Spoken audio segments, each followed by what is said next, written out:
So I just got back from seeing a new horror movie, Until Dawn, based off the hit PlayStation video game. Before we get into it, definitely smash the like button because it definitely helps. And make sure you're subscribed to the channel. So to get y'all a rundown with this, 1 year after her sister disappeared, Clover and her friends head to the remote valley where she vanished to search for answers. Exploring an abandoned visitor center, they soon encounter a mass killer who murders them one by one. However, when they mysteriously wake up at the beginning of the same night, they're forced to relive the terror over and over again. So with this movie, and look, I actually am a huge fan of Until Dawn. It definitely hits certain beats, but it also misses certain beats. So to get into it, starting off, we're going to start off spoiler free. And then after that, we're going to get into spoilers. I'll let you guys know once we get into that territory. So starting off, as y'all know, I'm a huge fan of this game. We actually just did a whole marathon of Until Dawn, just getting it, just getting prepared for everything with this film. Now, I will say it hit a lot of beats, but it also missed a lot of beats. And I went in this movie kind of not knowing what to expect because from my knowledge, this was nothing like the game. Now, it also, I feel like, is a good thing that it's nothing like the game because people that play the game will know how it plays out. But it also is not, because I feel like that actually held them back from certain aspects, like just trying to make it so different that it doesn't feel like Until Dawn. I feel like this story and plot could have been its own story from certain angles. It depends on, certain scenes. It could have just been a story that actually was great and something that people could enjoy without the title Until Dawn. But pushing forward, it was little bits and pieces through this that made you love being a fan of the game. They were doing a lot of fan service, with the characters, a lot of callbacks, a lot of just things that if you played this game all the way throughout, like, okay, that is from the game for sure. But one thing I will say, this movie takes a lot of risk in it, being that it's kind of based off a lot of scares and jump scares. And I will say this movie is actually scary. That's something I did not expect. I actually got a few times in the theater, just, with these jump scares and seeing like these creatures and everything and how everything is playing out with these characters. And once again, in the game, it's not like that. We're stuck into like this infinite loop similar to like Happy Death Day, where the things that they're going through is playing out over and over and over again until they figure out how to do it. Now we got a character that is actually in a game that is in the movie, Dr. Alan Hill. If you play the game, you know how things play out with him. I loved his acting in this.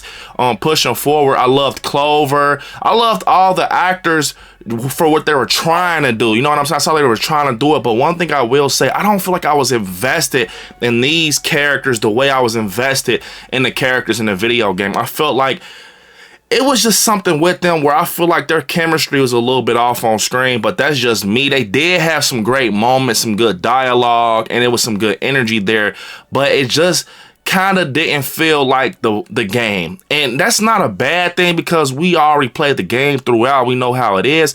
But I mean, it's based off the game. This is an adaptation of the game. It just felt like something very much separate and something that was different from the game. Now, with this movie, I will say if you like the game and you enjoy the game, it's going to be a couple of scenes in here that's going to really hit home for you and make you just want to go back and replay that game.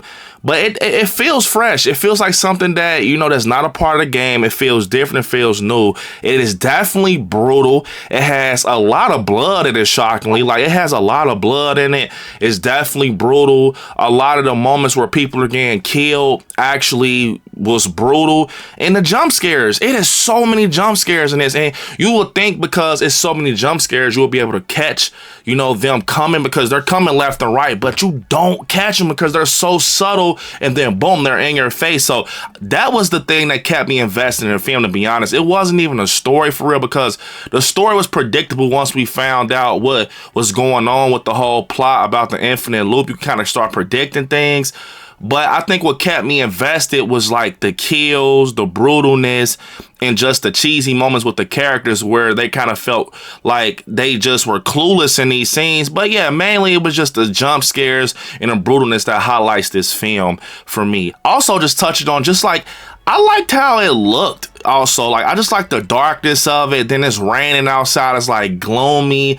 I think the shots they were capturing with this movie actually was nice, and then the music and the score they were using to rise these scenes up with tension and make you scared and make your heart start pounding, I think was very clever. And the creatures look very scary. It's all types of things in this with creatures and a slasher, so those things were very much cool to see, and they were very detailed. I can tell they put a lot of detail in that.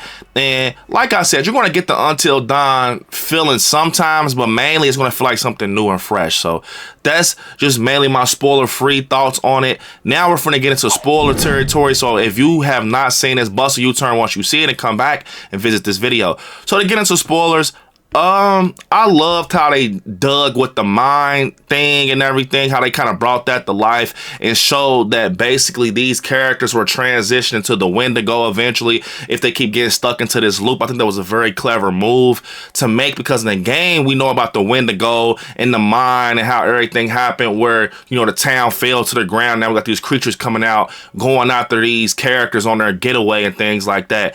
So I mean, I think it was very cool. It was a hat tip to the game. Dr. Alan Hill being creepy as ever, and the final act kind of picked it up for me a little bit, but it definitely falls flat from different angles. I feel like the characters, their head wasn't in it enough for me. I feel like it just felt stale, like their personalities. I feel like if, you know, when they were dying off and coming, I didn't feel nothing. I didn't feel like, oh my God, this character's died. It was just like, okay, like moving on. But yeah, it was a lot of hat tips to Until Dawn, like being the mom, seeing the Wendigo, Dr. Alan Hill, Rami Malek, seeing his face on that paper, and just a lot of callbacks, especially at the end where we see the cabin with the snow. If you play the game, you know about that. The characters, man, I think that they tried to incorporate like a lot of the characters from the game into these characters, like personality wise, try to line them up like with Abe, Clover, Nina, Max. You could tell they tried to make these characters like the ones in the game. They just don't hit that mark. The game to me is executed better, but I will say the highlight of this, bro, was scary as hell. Like when they was drinking that water, the water from leaking from the mine or whatever, and it was blowing them up into pieces. I was not expecting that. I'm not gonna lie, like they were literally getting blew up into pieces, bro. And then just seeing the scenes where we see the Wendigos coming after them and how they jumped on the walls and the screaming noise. It's coming almost like The Last of Us a little bit. That was creepy. And the slasher guy, I'm not gonna lie, him alone was creepy as hell, bro. Like with the sledgehammer, I feel like the slasher in this was more eerier than how it was in the game. That's just my opinion. But pushing forward, like I said, with this, man, I just feel like, was it the best horror movie I've seen? No. If you like the game, I would say check it out to catch those nostalgic scenes. But this is a movie that I think you could wait till it comes home to check it out. Like, you know, it ain't nothing. You ain't got to rush to the theaters to see it. It's just one of those movies, man, that I think was fun to make because of the video game if you're a fan. But overall, the things that carried it for me was the jump scares, the kills, and just the scary, intense moments. That's it. The story kind of falls flat low-key because it's so predictable. But that's just my opinion. Overall, if I had to rate this, Until Dawn, I'll give it like a 6.3 out of 10. A 6.3 out of 10 is fair for me. Like I said, I really wish they could have incorporated the game a little bit more. I feel like I heard it then when they're trying to step out and make it too fresh, but that's my opinion. So yeah, you all comment down below how you feel about the new Until Dawn horror movie. Comment down below in the comments. Unfortunately, this is the end of the video. I want y'all to watch some horror movies. Stay scary out there. And I'll see y'all next time. Peace.